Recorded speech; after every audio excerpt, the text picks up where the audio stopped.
name is Sasha, and today I'm going to talk about JavaScript. So last month I presented a project I worked on also with Michael, who's here, and another Raphael, also in Japan, who's not here today.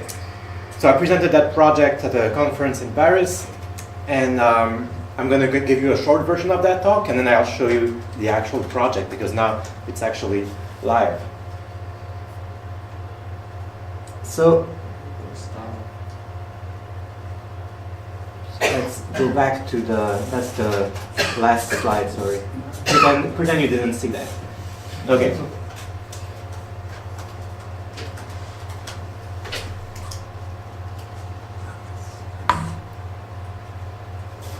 Every day,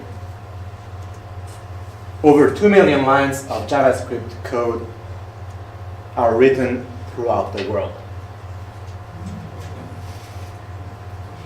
Maybe. So I just made up that stat. But my point was that it sounded true, right? Because we all know that we write a lot of JavaScript. And we write blog posts, we have talks about JavaScript, but we never slow down and ask JavaScript how it's doing. So today that's what I want to do. And I want to talk about the state of JavaScript in 2018. So the state of JavaScript is a survey that I run. I started it in 2016, 2 years ago. And already the first time it got over 9,000 responses. So it did really well.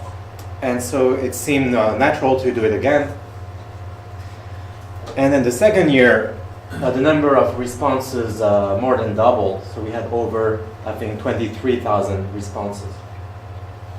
Now this year, things took a dark turn. Well, at least in terms of design, because the survey itself still did great. We still had over 20,000 responses. So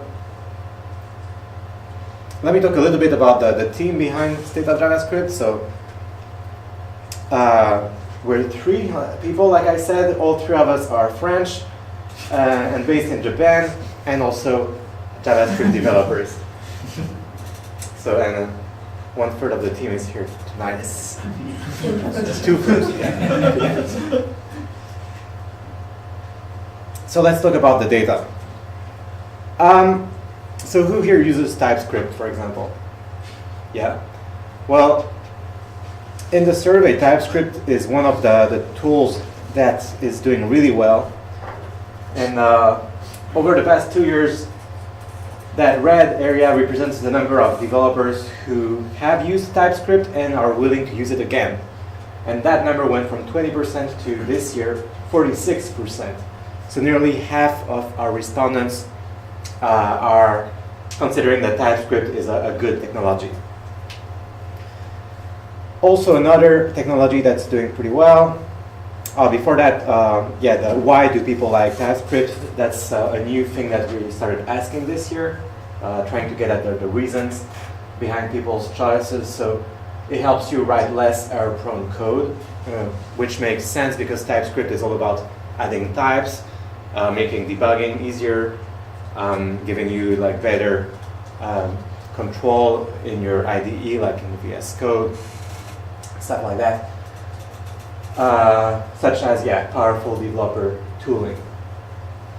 And now, like I was saying, another technology that's doing great is Vue.js. Any Vue users here? No, not even one. Well, maybe next year this might change because the number of happy Vue users is growing really fast. What's interesting also is that pink band, that represents people who have used Vue and don't want to use it again. And it's really thin, so basically around 90% of developers who try Vue keep on using it. And that's really impressive. That's a really high satisfaction level. Another thing that's really impressive is awareness of Vue. So 2 years ago, 27% of developers didn't even know what Vue was. They hadn't even heard the name before. and now it's down to barely 1%. And in just 2 years, that's pretty amazing. Especially like in 2017, you can see that basically Vue exploded. Why do people like Vue? Well, they like its easy learning curve, good documentation, it's simple and lightweight. And I think those all point to Vue being a really good solution for beginners, for people who are new to the front end, and it's also really easy to learn, fast to learn. So a lot of people can learn it pretty fast, and then they like it, and they keep on using it, and that's why Vue is growing so fast. If you know a little bit about Vue, you might have heard that it's very popular in China. It's used by a few large Chinese tech companies, and the data actually shows that. So worldwide, the average number of happy Vue users is 28.8%. In the US, it's 25.6%, so a little lower. And then in China, it's 53%. So almost twice the worldwide average. In other words, in China, 53% of respondents were happily using Vue. Now, let's play a little game. One thing we noticed while looking at the data is that it was pretty useful to plot, on one hand, the satisfaction percentage, so how many developers are willing to use a library again, and on the bottom here, just the raw numbers, so the usage. In other words, which libraries are, have a high ratio of satisfied users and which are just used by a large number of people. And I'm gonna plot some points on the chart, and your job is to guess or figure out which of these 6 libraries they correspond to. So first one has a really high satisfaction ratio and also really large usage numbers. Let's pick someone. Do you want to take a guess? React. React? Anybody disagrees? No? Let's see. Yeah, it's React. You win a potato chip. If there are any left. Next up, this one has also really high satisfaction, but the usage is really low. So, it's high satisfaction. So somebody else, do you want to take a guess? Since the usage is so low, I would have said Preact because I don't know what Preact is. That's smart. Yeah, nice. Yeah, good bluff. Next up, okay, high usage, but satisfaction is in the 40s. At this point, you can ask anybody. Well, do you want to guess? Please just follow. Yeah, well, I'm asking you. What, Angular? Wow, yeah.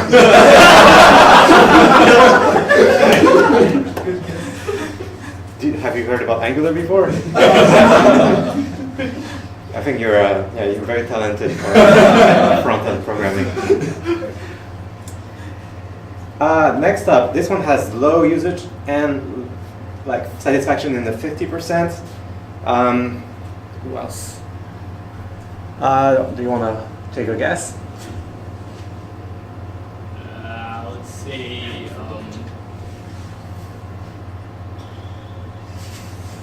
Users. Yeah. Anybody else want to take a guess? Polymer. Polymer. Okay, I heard. Well, it's Ember actually. This one shouldn't be too hard. Vue. Vue, yeah. And then Polymer. I was close. Yeah.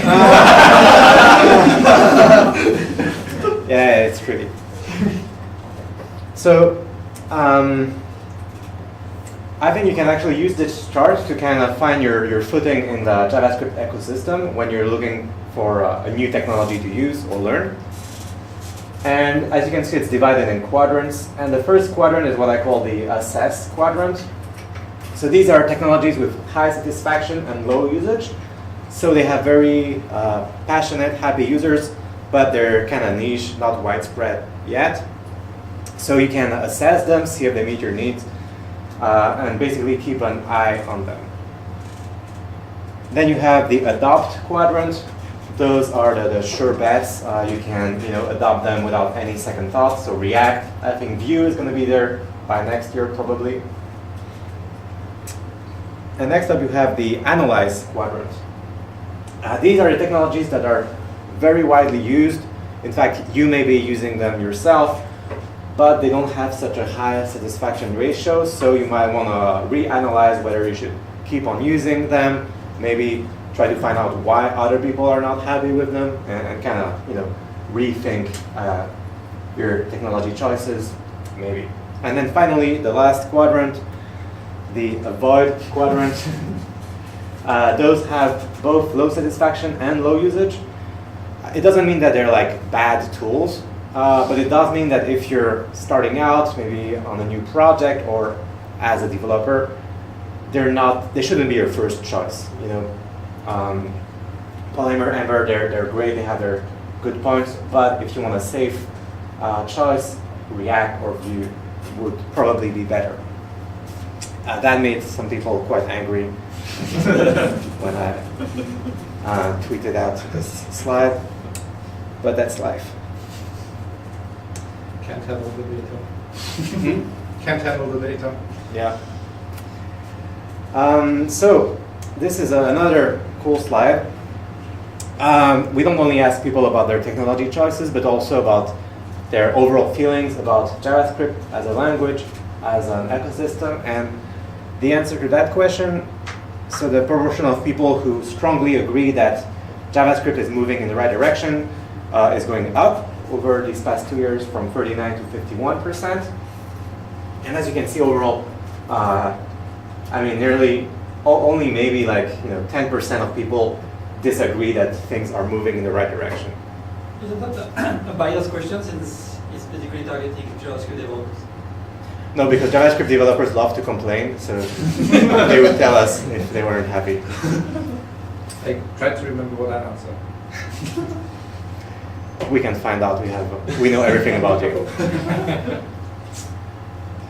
Next year, pseudonyms and VPNs. So all that data is actually live online, and at that URL, I'm going to actually show you the real site right now.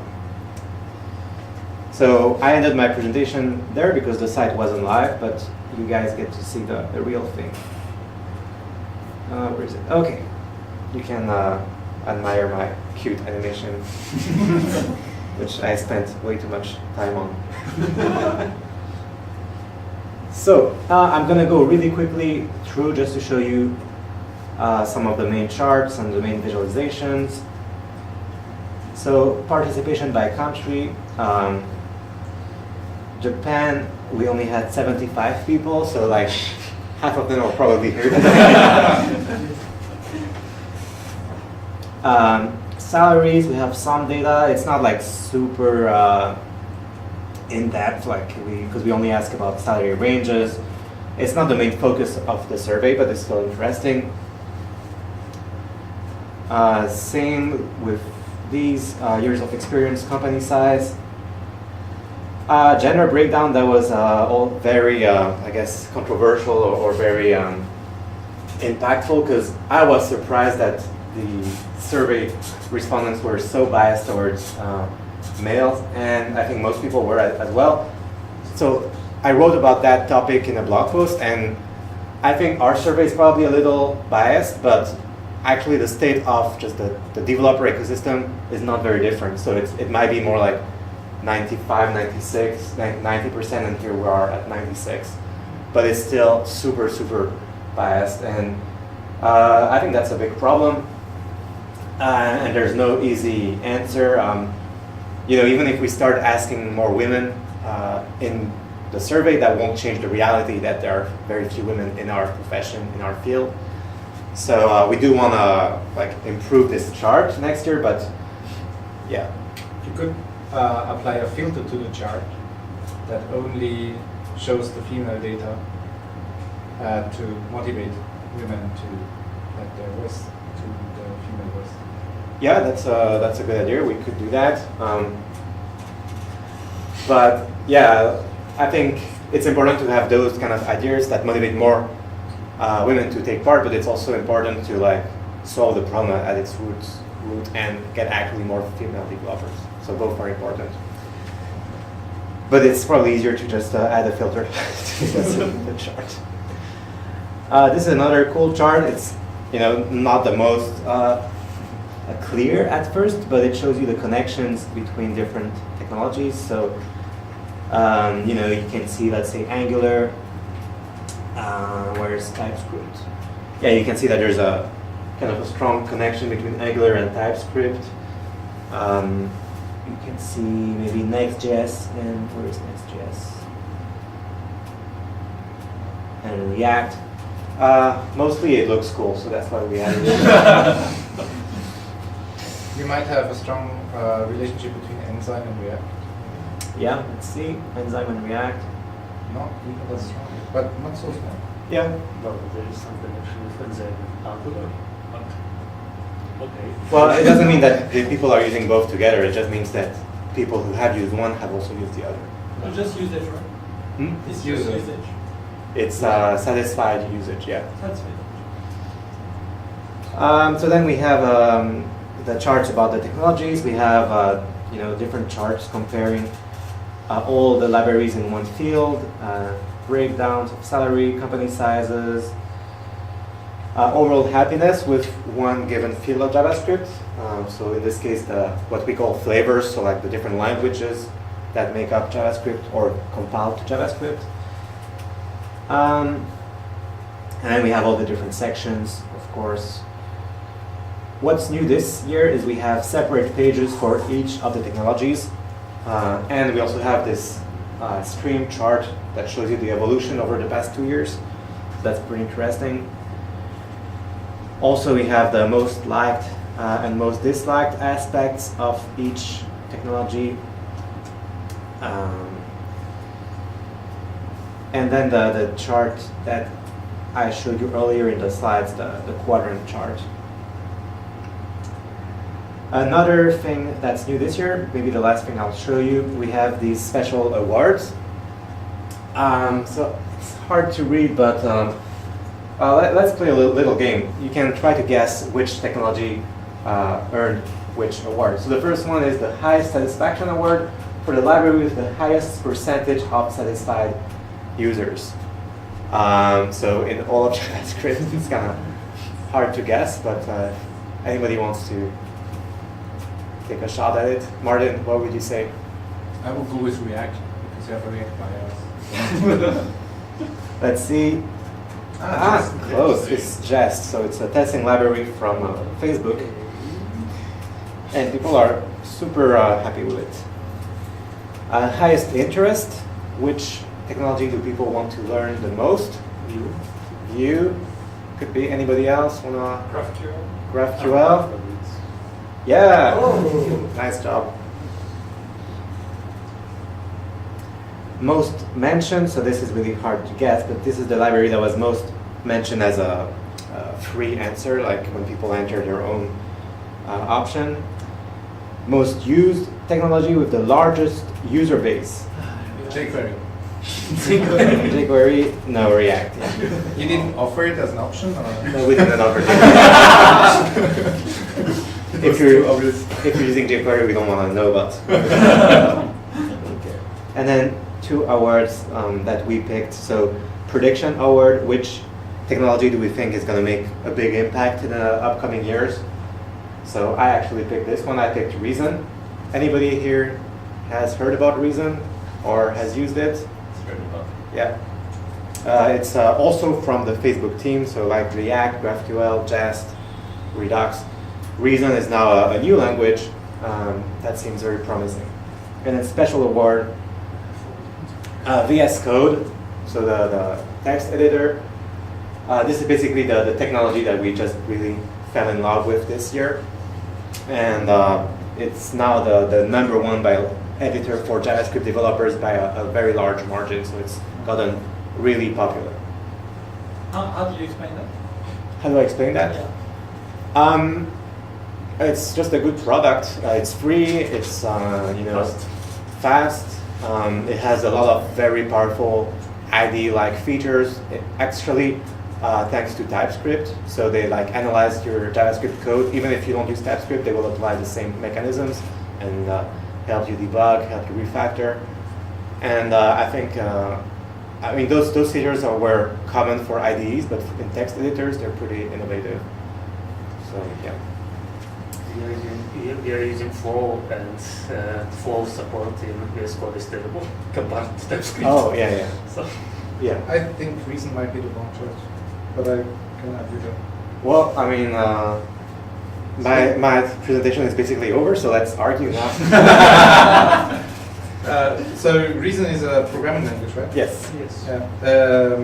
Some of the constructs, like if I read the programming language right now, these are all constructs that seem to be flown into ES6.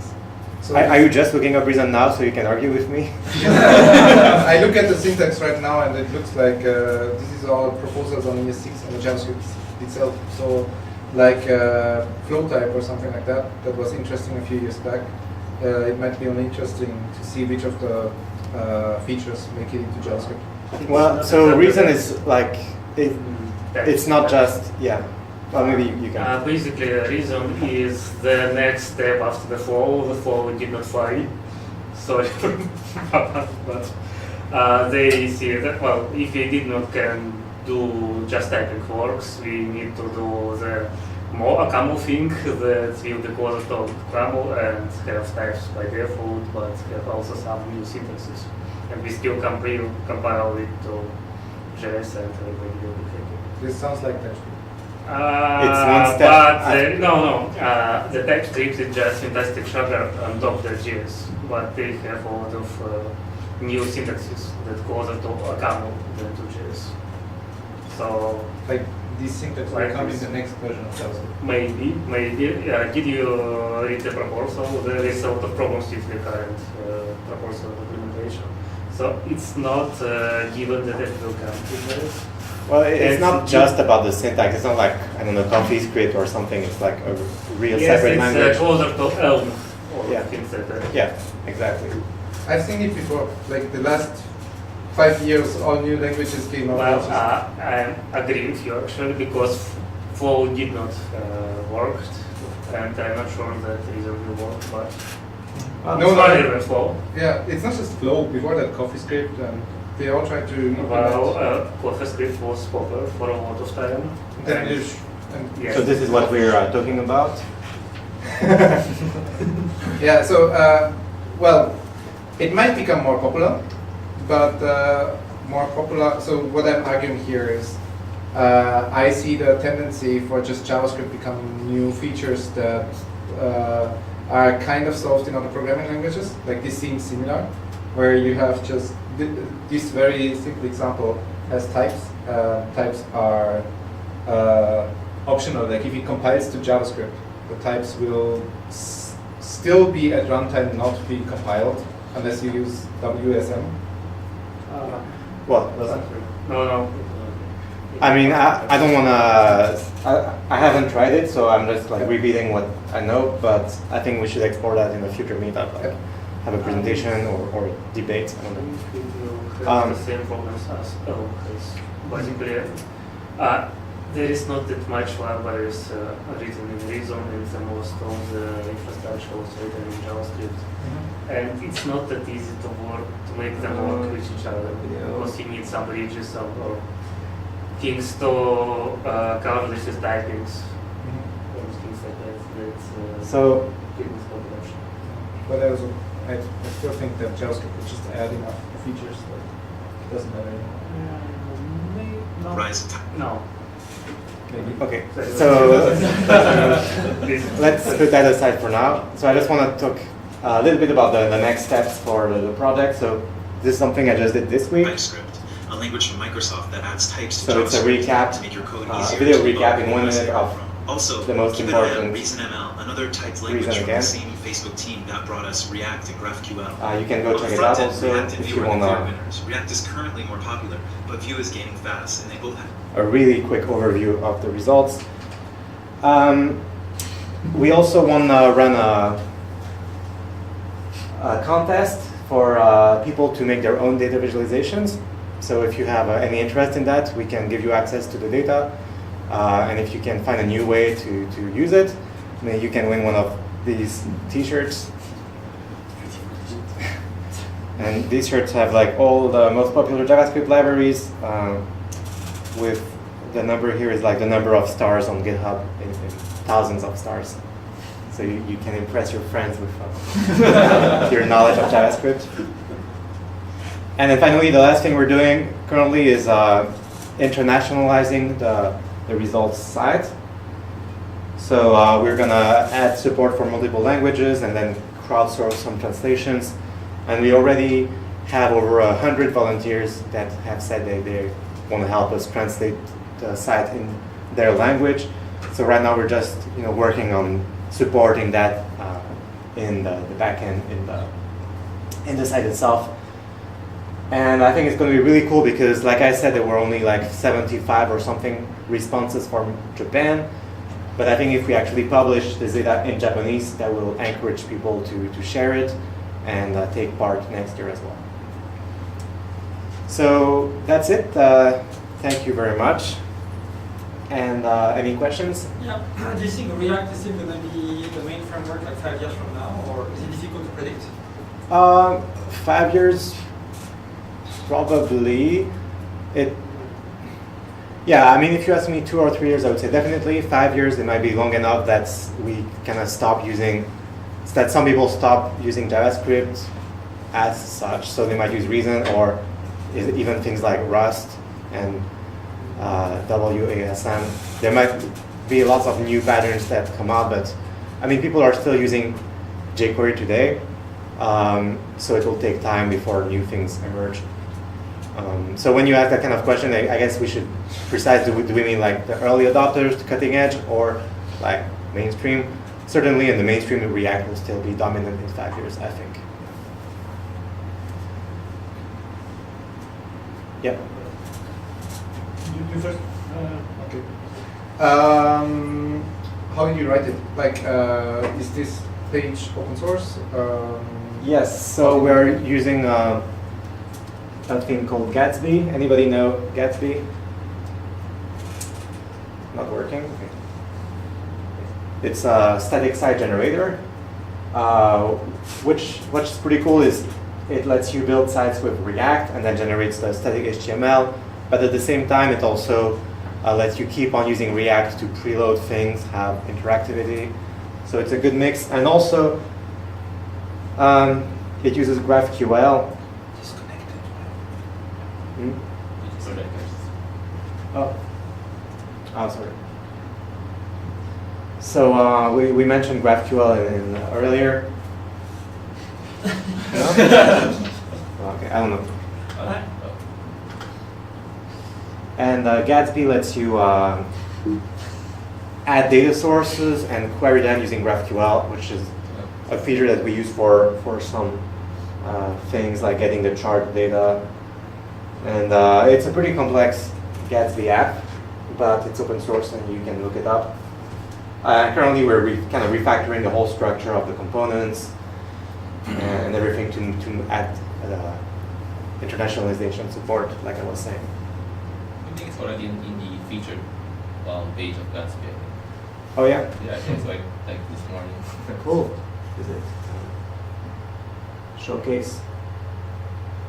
So the React homepage uses Gatsby, and yeah, we might be. That's like somewhere. That's another survey that also uses Gatsby. But yeah, I think we're somewhere in here. And then the data is stored as JSON, but it's extracted and generated using Elasticsearch based on data from Typeform, which is a survey service. So basically, you fill out your Typeform survey, we download that through an API, we manage that, process that using Elasticsearch, generate some JSONs, put the JSONs in Gatsby, querying them using GraphQL, generate some React, and then you get this site. If someone wasn't familiar with those technologies, they would hear blah, blah, blah, blah, blah, blah, blah. Yeah. And that's why you have to pay me to explain it to you. Well, It's fun. that's how consultants get their money, right? For someone who's just getting started with JavaScript, what do you think would be the right thing to learn? So React is very important and good to learn, or Vue. I think they are both really great for the front end. So if you want to choose between both, like maybe just pick one that has people that you know that are using it. So if you have a friend using Vue, pick that. If you have a friend using React, pick that. Apart from React, the main technologies in each, I guess, category. Flavors, that's TypeScript. So we have ES6 here, but ES6 is just basically JavaScript, so you're gonna use it anyway. So you can use normal ES6 JavaScript or TypeScript, then front-end React or Vue. Data layer, currently Redux is popular, but I think for the future it makes more sense to get familiar with GraphQL and that stack. Well, what does Redux provide? So Redux provides state management. In other words, when people load data, such as the stats or maybe the data from a database, you could put that in Redux and then get it from there in a very controlled and managed way. But it adds that extra layer of boilerplate to your app. So that can be good if you really need a lot of control. But I think most of the time it's not needed. And GraphQL, on the other hand, it's specifically to fetch data from the server, but there are some tools that also help you manage it on the client. So you might not need Redux. And then on the back end, the main framework is Express.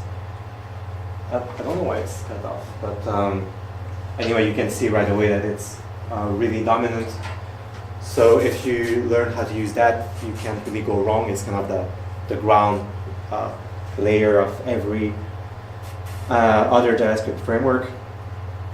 And then I think that's already a good starting point, like Express, GraphQL, let's say React and TypeScript. That's like, if you know that, that's like the most modern stack, I would say, in 2018. That's still mainstream.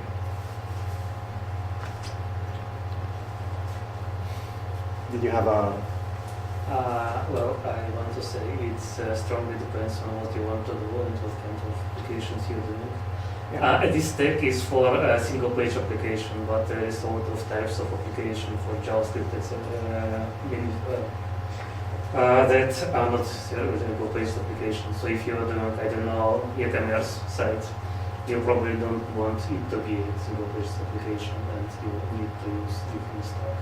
And then you're just doing some server-side things when there is different things, etc., etc. Well, I think either way is good to know. Like my personal opinion is good to be a full-stack developer. It's good to know a little bit of each. I think what he means is you shouldn't use React for e-commerce. Yes. Well, I mean, but I think you should know React even if you're not going to use it. Yes. But React is not necessarily good, and you don't need. And it's a bad thing to use it for every kind of front-end application. I mean, I think there's two ways of looking at the problem. You could say, okay, I have a new project. I'm going to find the best technology possible for that project. Or you can say, I'm going to learn a range of useful technologies, and then that's like my tool belt, and I can pick and choose each new project. And I like the second approach. So I know React, GraphQL, and that gives me a range of options. Personally, I'm not going to be like, okay, I need to make an e-commerce site, so I'm going to evaluate every other framework, everything to pick the absolute best. I'm going to be like, well, I already know these things, and I'm pretty competent with them, so it's going to be good enough. But it's kind of two different philosophies, so you have to pick your camp, I think. It's not exactly. Okay. Well, I mean, I don't know. I think it's a philosophical debate almost. Do you want to be a specialist or a generalist? It's also a bit. No. What I mean is that if you're doing e-commerce site, then you have different priorities. For example, you really want to have a server-side rendering. Sure. Because you want search engines to index you. Then you need speed, because you need several people who came to your a product page from the search engine to have see result immediately, and you need to load really fast. So you don't really want to download a bundle of JavaScript to show the static page.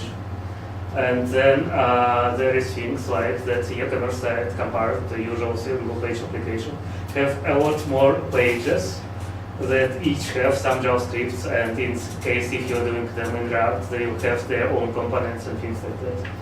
Yeah. So you need to make it work with React, you need a lot of splitting things a lot more, and to have a lot of different smaller bundles, etc. Sure. Well, Well, it's so, yeah. a lot more boilerplate. Yeah, I mean, I think you're right, but I guess my point was going back to, let's say, something like Meteor. As you can see, like I use Meteor, I really like it, but it doesn't have a high satisfaction ratio, it's not widely used. So I would say if you're a beginner, don't learn it, even though I like it. So the goal of the survey is not to like judge the merits of each technology. It's like, if you're a beginner, what should you learn first? That's like the philosophy of the survey. Yeah. I know it's not completely related, but do you ever consider introducing CSS framework to the survey? So we had CSS the past years, but we actually removed them because we didn't want the survey to be too long, and I think we're actually going to do a separate survey just for CSS. State of CSS. Yeah. You're not speaking at enough conferences yet. Well, I only speak at one conference a year because they invite me so I can present the results, but once I've presented them, like I'm done for the year. So I need more surveys so I can go to more conferences. So it's all a part of the scam. So basically, you want to have more surveys to speak at a bunch of number of conferences. Yeah, and I can Python. travel all over the place. State of Ruby, state of Rust, Rust. And state of surveys. Which survey did you prefer this year? Yeah. So, hypothetical question that which one can build a better application? The smartest developer with worst library, or the crappy developer with best library? I think, yeah, that's a great question. I would say a good developer with a bad library, because none of these libraries are really bad. No, I guess it should be the best developer writing their own library. That's the worst case scenario. But even that wouldn't be too bad. And on the other hand, something like React, for example, I think it's a really good library, but it doesn't give you that many guidelines. So if you're a bad developer, you can make a mess. And there's no library that's, that will prevent that if you don't take care. So I think, yeah, good developer with bad library is better. Yeah, that should be a question in next year's survey. Yeah. Do you think you are a good developer and use a good library? Yes, I'm good. To be honest, I just wanted to know that what kind of application did actually developer build in this survey? Yeah, we don't really know that. We haven't found a good way to ask that, because it's kind of subjective what kind of application. So I think next year what we will do is actually ask about specific language features, like do you use async await, do you use I don't know, do you use the little three dots, what are they called again? Actives. No, like spread Spread operator.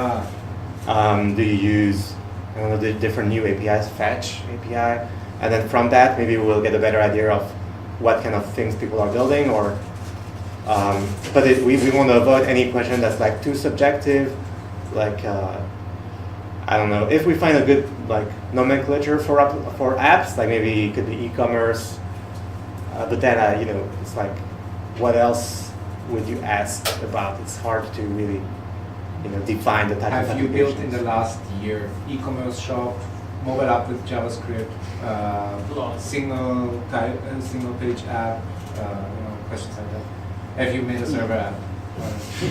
Yeah, I mean, basically we need to work on that and get a really solid list of options. Because the problem is if you don't take care and have a bad question, you get bad data in results. So every time we ask something new, we want to make sure that it makes sense. Last question? Like, do you have like data for like people using React change to Vue or like the other way around? No, well, okay. We don't have, we have, people can leave their email, but apart from that, we don't really have a way to identify them.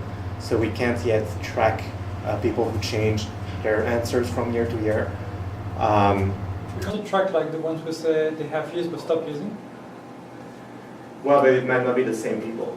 No, but I mean like in this year. Yeah. So, but how? No, we don't track that. We track, so we can say in 2017, 30% were using, and 2018, 25% are using. So, like it went down by 5%, but we can't know that it were the same people. No, I mean you don't care about that. Like you could say like in the data this year, like you have this amount of people who were using maybe React, stop using React. But how? Yeah, but we don't ask that question. So You don't have that in the usage? I thought you had like I well, used we asked- before but I don't use anymore. No? Yeah. yeah, but we don't know when they stopped. It doesn't matter. It doesn't matter when. Everything is 100%. Basically, you will know if they converted to something else. So if other numbers get bigger, it means that the one got less. Correct? Okay. Maybe you can It's take a like look at the stats.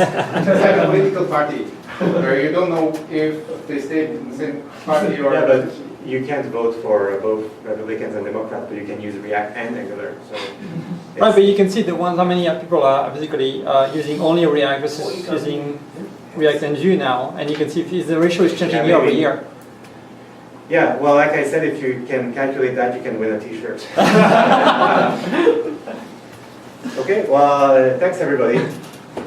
Thanks. And yeah, if you want to hear more about that, I will also talk about this again in Kyoto on December 4th, I think. And then next week, and you can go to stateofjs.com.